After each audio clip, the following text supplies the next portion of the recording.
Bismillahirrahmanirrahim. Değerli izləyicilər, sizləri Qədirxum bayramı münasibəti ilə təbrik edirəm. Qədirxum bayramı müsəlmanlar üçün ən önəmli bayramlardan biridir. Çünki bu gündə, Qədirxum günündə müsəlmanların Peyğəmbərdən sonraki müqəddəratı həll olunurdu. Yəni, növbəti bir ilahi əmr insanlara çatdırılmalıydı.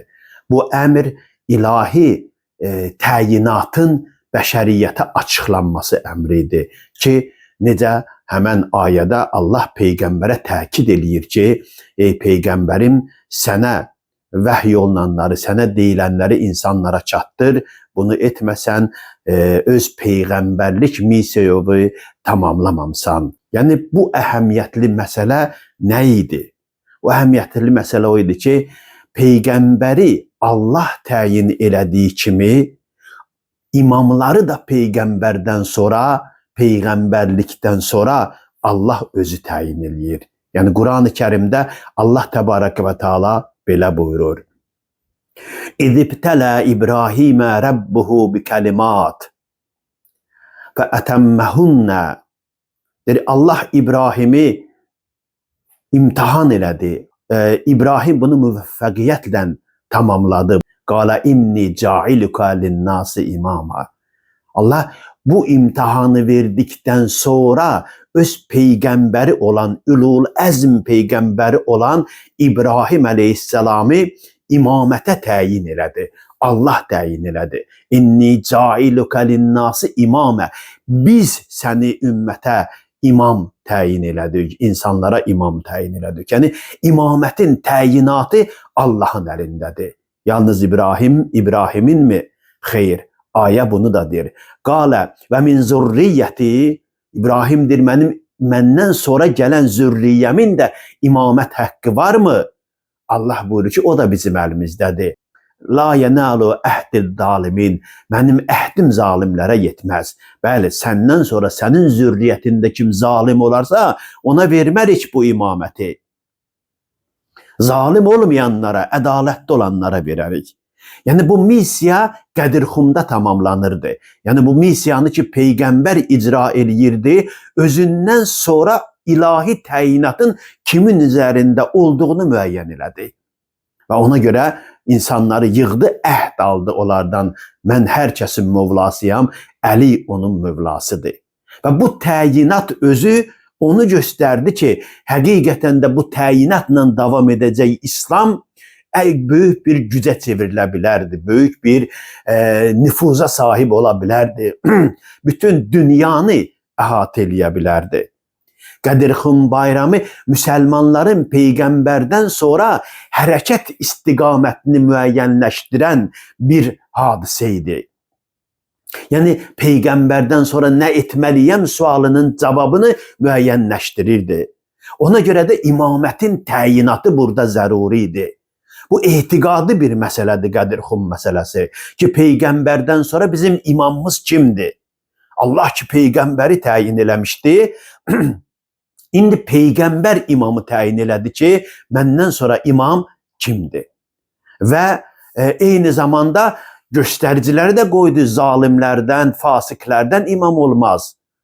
Allahın Rəsulü buyurur ki, və la yenalu əhdi zalimin, yəni mənim əhdim zalimlərə yetməz. Bu o deməkdir ki, yəni imam o kəs ola bilər ki, heç vaxt Allahdan qeyrisinə səcdə eləməmiş olsun.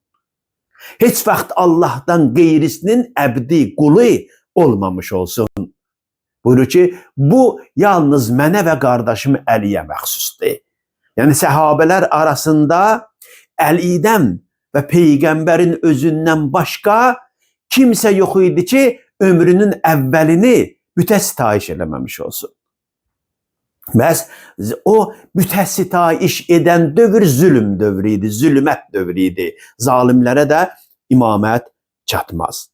İkincisi buydu ki, imamət bəşəriyyətin idarəsi üçün idi.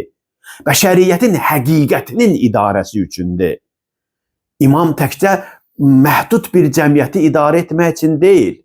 insan o cəhətdən ki, insandır, onu idarə eləmək üçündür. Onu ruhən idarə eləmək üçün, onu cismən idarə eləmək üçün, onun dünyasını idarə eləmək üçün, onun axirətini idarə eləmək üçün təyin olunan bir məqamdır.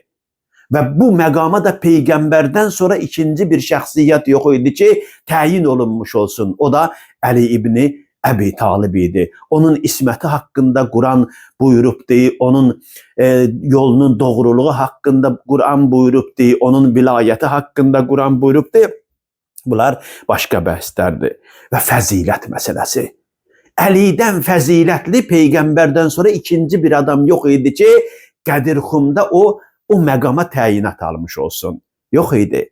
Çünki Peyğəmbər özü dəfələrlə mən bu gün bayrağı elə bir şəxsin əlinə verəcəyəm ki, Allah ondan razıdır, o Allahdan razıdır. Əli üçün dedi bunu. Və fəzilətdə Əlidən üstünü yox idi. Bəs bu fəzilətli insan, Allah yanında rəzayət qazanmış bir insan, insanların dünya və axirətini idarə eləyə bilərdi. Bundan qeyriləri eləyə bilməzdi. Nümunə. Qədirxum bir nümunə təqdimatı idi. Qədirxum bir nümunə təqdimatı idi ki, orada olan bütün insanlara göstərirdi ki, əgər yolunu azmaq düşüncəsində olanlar varsa Əliyə baxsın, doğru yola qayıtsın. İnnəl haqqə mə'əl Əli və Əliyyum mə'əl haqq. Həqiqətən haqq Əli iləndir, Əli həqləndir. Peyğəmbər bu şüarla istiqamət verdi ki, siz həyat nümunəsini buradan götürün, hökumət nümunəsini buradan götürün, idarə etmə nümunəsini buradan götürün, ədalətli bir demokratik hüquqlar təmin olunan bir cəmiyyət qurmaq istəyirsinizsə, Əlidən götürün. Əli bunu qurmağa qadir idi. Əli bu cəmiyyət. Çünki özündə bu müsbət xüsusiyyətlərin hər biri var idi. Qədirxum Əlinin fəzilətlərindən birini də təsbit elədi ki, əgər yolunuzu azsaz bilin ki, Əlidən kənardasınız. Çünki Əlidə bir fədakarlıq var idi. Əli əleyhissalam Qədirxumda təyin olundu. Səhabələr onu təbrik elədilər, ona beyyət elədilər. Lakin Peyğəmbər dünyasını dəyişən kimi bu beyyət yaddan çıxdı və cəmiyyət uçuruma doğru getdi. Və Əli əleyhissalam İslam camiyyəsinin təhlükəsini gördü və ona görə səsini çıxarmadı. Çoxları gəldi, ya Əli biz səninlənik, gəl biz sənə dəstək ola, bunlara boyun əymə. Əli əleyhissalam da mən sizsiz də onların öhdəsindən gələ bilərəm. Amma bizim onlara qarşı çıxmağımız İslam üçün bir fəlakət gətirə bilər. Böyük təhlükələr, Rum imperatorluğunun, İran imperatorluğunun təhlükələri var idi. Əli əleyhissalam bu təhlükəni görüb daha az ziyana tərəf getdi. Və İslamı parçalanmaqdan, bölünməkdən qoruya bildi. Çünki müsəlmanlar elə düşüncə ilə İslam olmamışdılar. Düşüncə ilə İslam olsaydılar, dərin əqidədə, etiqadda bir İslam olsaydılar, Qədirxumu unutmazdılar. Əleyhissalam gördü ki, bunlar dünən olan Qədirxumu unudublarsa, 23 il bundan qabaq gələn İslamı o dəqiqə unudarlar. Os və Xəzrəc qəbiləsinin Səqifədə yığışması bunun nümunəsi idi.